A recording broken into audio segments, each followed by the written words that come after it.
It's so weird to be standing in a video. Hi friends, thanks so much for being here. In this video, we'll be unboxing the Once Upon a Book Club adult box with the theme Write Your Own Story.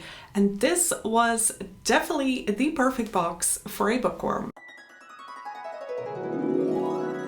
You get this beautiful box. There's also the young adult box. Inside is a book, and they do pick good books. And every time it's kind of a different genre, so that's really nice because I normally just read fantasy. You start reading the book, you come across post-its, and these post-its correspond to gifts in your box. It's just so much fun. And if you are interested and want to try it or just check out their web shop, then definitely use my discount code LeandaBooks10 to get 10% off your first purchase. Now let's take our first look into this box. When we open the box, the book, the roughest draft, is on top.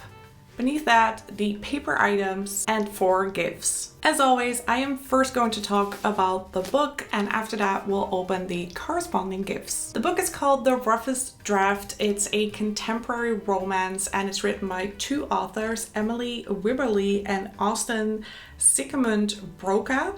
They are a couple, and the book is also about a couple, so that was really fascinating. But before I give you guys my review of this book and my rating, I want to give a big thank you to my patrons because you guys are amazing. I appreciate you so much. Thank you for being there for me, and it is super fun over at Patreon. So if you feel like it's something for you and you want to come join our little community, then definitely do. Just head over to patreon.com, type in my name, or click on the link in my description. The story follows 2 characters, Katrina and Nathan, and 3 years ago they have written a book together. This book turned out to be a bestseller, but something happened between Katrina and Nathan that nobody knows about, and since the release of that book they have never spoken again, and they never plan to, but they have a contract in which it says that they have to write another book. So basically they are forced to reunite in this little cutesy house where they've written their first book as well, so a lot of memories are coming back to them, and suddenly they have to work through reasons why they hate each other while writing a romantic novel. While passion and prose push them closer together in the Florida heat, Katrina and Nathan will learn that relationships, like writing, sometimes take a few rough drafts before they get it right. Let me start by saying that I am not the biggest romance reader, so romance is definitely not my favorite genre. And that was pretty noticeable with this book because I was not a fan. Let me start off with the things that I did not like. So right away when you start reading this book, it's kind of presumed that you already know the 2 main characters. There was not a lot of introduction apart from reading the back of the book, and you just kind of jumped into their lives. So for me that meant that I did not feel any connection to them yet, but then the story starts off right away. So it almost felt like this was kind of an intro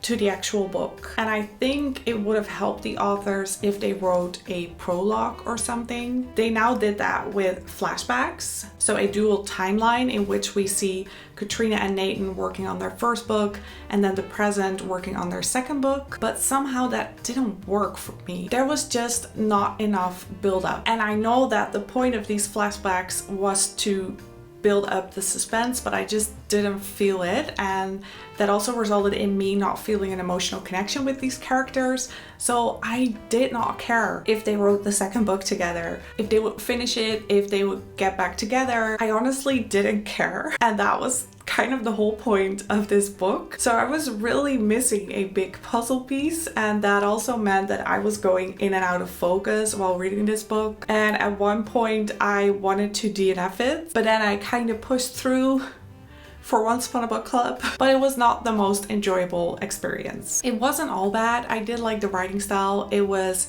pretty fast-paced, it was funny at times, there's a lot of dialogue and short chapters, and I also like the fact that it's a book about books. You kind of join them on this process of writing a book. They're visiting bookshops, they're signing books, they're thinking about books, they're reading books. in a book. So that's definitely something every bookworm will love. As you can tell, I wasn't fully invested in this book. It just wasn't my thing. I think it could have been so much more because I did like the story and the setup of this book. But in my opinion, they just missed out on a lot of opportunities to write suspense, more emotion. So I gave it 2.5 stars. If you read the book, definitely let me know, what did you think? Now it's time to open the corresponding gifts, and that definitely saved this box for me because there was some great gifts. And the first one can be found on page 16. So as you can see, there's a little post-it, and that means we read this part and then open the gift. And this is Katrina's chapter. She is with Chris. They have been together for a couple of years now. And this is just a part where Katrina went out, got home, and Chris is there. When I walk in my front door, I stop in surprise smelling coffee. In the kitchen, I hear an espresso machine spitting out cappuccino,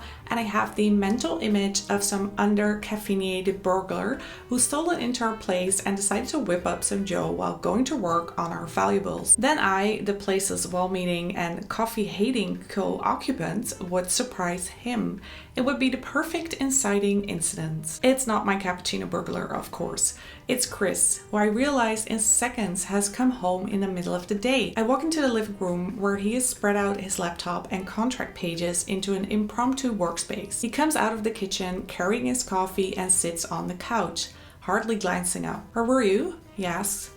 I hold up the bookstore bag. "I went forwards. When did you come home?" And as you can see, this is the corresponding gift. Of course, I've already opened it up, but I put it back so I can show it to you guys. I really like this gift. Ta-da! It is a book bag. First of all, I love the design. These kind of brown leather looking straps. The white bag with a quote that says, "Obstinate, health strong girl, Jane Austen." And the reason this is called a book bag is because there's an actual pouch for your books. And it even came with a longer strap, but that's not all, because there is something in this bag. And this is something they have done before, and I absolutely love the concept. They have given us a book with a fake cover, and this is a book that is talked about in the story. It's called Refraction by Nathan. But when you remove this cover, we can see that we actually got Murder at Madeline Hall by Colleen Cambridge, a Philida Bright mystery. I think this is the first book in a series, and I love a good murder mystery, so I am really happy with this extra book that I can carry around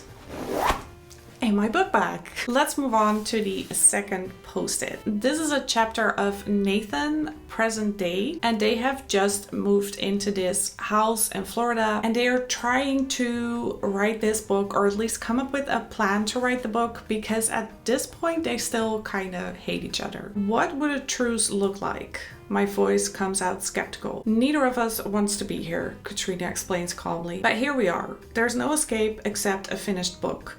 Every day for the next month, you and I will be creating fiction together. So let's embrace it. Let's live a fiction. It's a clever speech, one I have the feeling she has pre-written, crafting dialogue for herself the way she would for our characters. However, Katrina is nothing if not skillful. I have to concede I'm intrigued.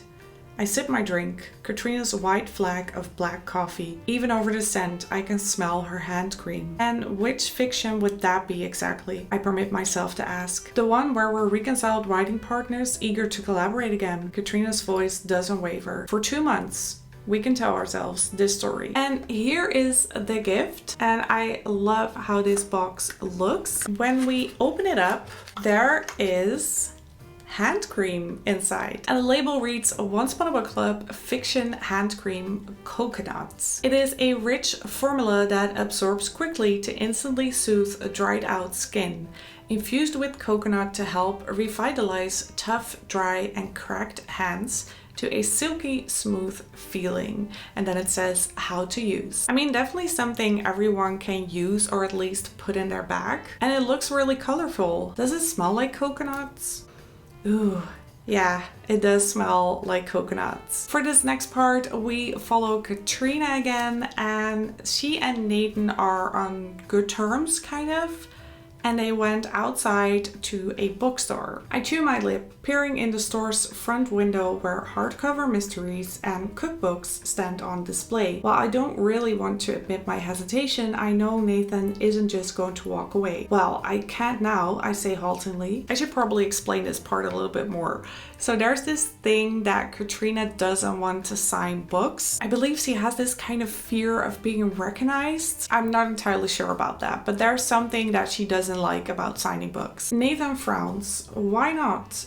You probably introduced yourself to the bookseller, I explain. They just pulled up your catalog. Yes, he leans on the steps metal railing in no hurry. I notice in his pocket the leather pouch in which he carries his signing pens. I force patience into my voice. They would have seen your back catalog, the 2 books you wrote with a co-author. If I walk in there right after you, I gesture for him to fill in what would happen. Something coy enters Nathan's eyes. It's playfulness with sharp edges like juggling knives. It's like she might recognize you. God forbid we'd have to sign some of her books together. And this is the corresponding gift. I mean, just look at the presentation. It's a beautiful pink box with open books all over it. And inside is, how do you call this? A bag, a little bag. And inside is this beautiful looking pencil case. I love the rosé color, the kind of light brown with light pink. And that's not all, because when you open this, there are pens, signing pens inside. And look at them. These are awesome. They remind me of the inside of the Once Upon a Book Club boxes. And we have a yellow, a blue, and a pink one. Don't twist, just pull. And I believe they all write with black ink. So that's perfect because I always lose my pens. I think everyone does. So now I have more pens and I cannot lose them. Then for the final post-it and gift for this box. And this is another Katrina chapter. Nathan and Katrina are not on good terms anymore. Something has happened and Katrina has just gotten home and is thinking about it. I slump back on the couch, feeling defeated. I'd meant my apology to Nathan genuinely. No matter the stiff unpleasantness of some of our exchanges since the cafe, his rejection hurts in ways I don't want to acknowledge. Not when they so obviously reveal how uncomfortable I am with everything spoiled between us. What's more, he's grabbed the shield I've used to fend off questions I'm tired of confronting, like where exactly my decision to lean over the table had come from, and thrown it into the ocean. No, I think to myself, I won't give him that satisfaction. I shove my bookmark carelessly into the pages of the book I wasn't reading. Upstairs, I hear the hiss of Nathan's shower. When the images come to my mind of him undressing, stepping into the steam, I let them. I don't care if he smirks or plies me with glib questions. I'm right. This is only the fevered product of our writing. Transference.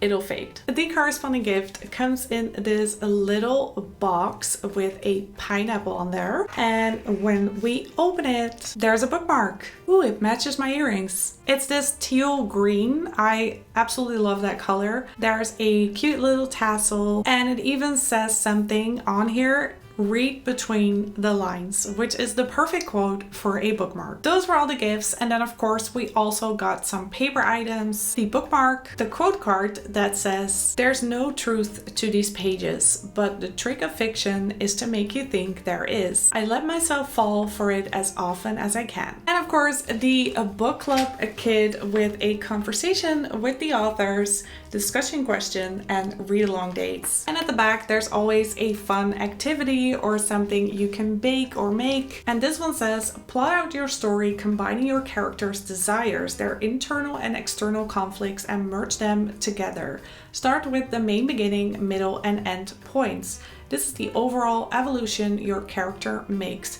How did they get from here to there? It's kind of a mini writer course. Overall thoughts on this box. I really liked it, and to be honest, in hindsight, when I read these separate parts of the book and the quotes, I don't really get why it didn't grip me because the writing style is good. So that's a shame because that could have taken this box to a whole nother level. But apart from the book, I did really like all the gifts. And my favorite gift is definitely the book bag that came with a book. And as I said, I really liked all the gifts, so I don't have a least favorites. I'm excited to hear your thoughts on this box, so definitely leave them in the comments. Did you have a favorite item or maybe a least favorite item? And if you enjoyed this video, please give it a thumbs up. Thank you so much for watching and let's stay in touch.